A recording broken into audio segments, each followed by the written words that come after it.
హనుమంతుడు చంద్రునిపై ఎందుకు కూర్చున్నాడో తెలుసా? రామసేతు నిర్మిస్తున్న సమయంలో రాత్రివేళ అవుతుంది. రాముడు వానరులతో కలిసి నిద్రించాలనుకుంటాడు. ఇంతలో హనుమంతుడు నా ప్రభువు నేలపై ఎలా నిద్రిస్తాడని ఒక చిన్న ఇంటిని కట్టడం ప్రారంభిస్తాడు. కానీ అక్కడికి లక్ష్మణుడు వచ్చి, హనుమ, నా అన్నకు సేవ చేయడం నా కర్తవ్యం, నా పని నువ్వు చేయడం సరికాదు అని అన్నాడు.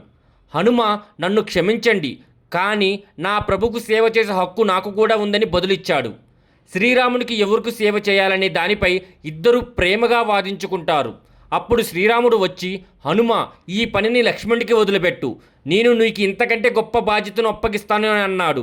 హనుమంతుడు, ప్రభు, ఆ కర్తవ్యం ఏమిటి అని అడిగాడు.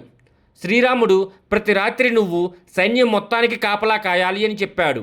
హనుమ సంతోషంగా అంగీకరించి కాపలా కాయడానికి ఒక ఎత్తైన చెట్టు ఎక్కాడు.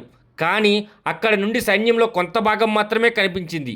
అప్పుడు హనుమంతుడు ప్రకాశవంతమైన చంద్రుని వైపు చూసి, అక్కడ నుండి నేను అందరినీ స్పష్టంగా చూడగలనని హనుమంతుడు ఆకాశంలో ఎగురుకుంటూ వెళ్ళి చంద్రునిపై కూర్చొని రాత్రంతా శ్రీరాముడికి, లక్ష్మణుడికి మరియు మొత్తం సైన్యానికి కాపలాగా ఉన్నాడు. జై హనుమాన్ కామెంట్ చేయండి.